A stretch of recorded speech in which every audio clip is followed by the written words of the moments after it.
Okay, so I'm stopping for a moment to talk about First Kings chapter 13. Now, it's somewhere around verse 11. But what I want to tell you is you are more capable and equipped than you think you are. Don't allow people that they see certain things inside of you, and they may see what they call as deficiencies or weaknesses or your inability to do something. That's not how God sees it. God has equipped you for the task. He's equipped you for the assignment.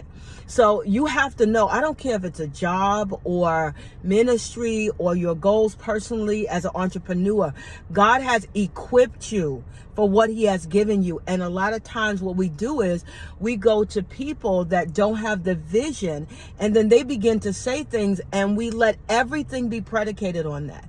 So we have First Kings chapter 13, and I want to tell you, you can't listen to everyone. You cannot listen to what they're saying and what they're projecting to you, because often their own fear, their own insecurities are trying to stop you from getting to the next level. God has anointed you. He's ordained you. You are supposed to bear fruit.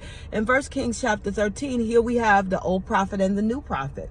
Here we have a prophet that is young, that God is telling to go into a city, telling them to go into an environment, putting them into a sphere of influence, right? That's what God does to us. He puts us in an environment, a territory, a sphere of influence. He's given him specific instructions, telling him who to speak to, what to do, what to say. And he had a specific word for that region, for that territory. And here comes an old prophet, a person more seasoned, a person that you may feel like knows more or you esteem higher. It could even be someone at your job, or it could be a family member, or whoever it is.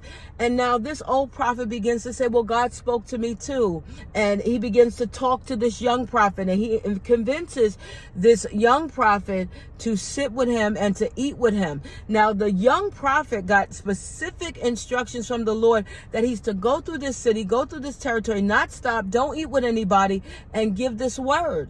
And what did he do? He stopped and he listened to the older person that said, hey, God told me this, and that you can stop and you can eat with me and things like that. And he listened because he's taking the opinion over someone else more than what God has spoken and said. If God told you to do it, if God is giving you instructions, which he has, he gives us instructions for where he wants us and how he wants us to live and what he wants us to do, then that means you follow those instructions, not the instructions of man, not the instructions of people that you think know more, not the instructions of people that you think are more senior, that have more experience. No, it's not wrong to listen, but when God has commissioned you and called you into an environment, he has already spoken to you and given you the tools.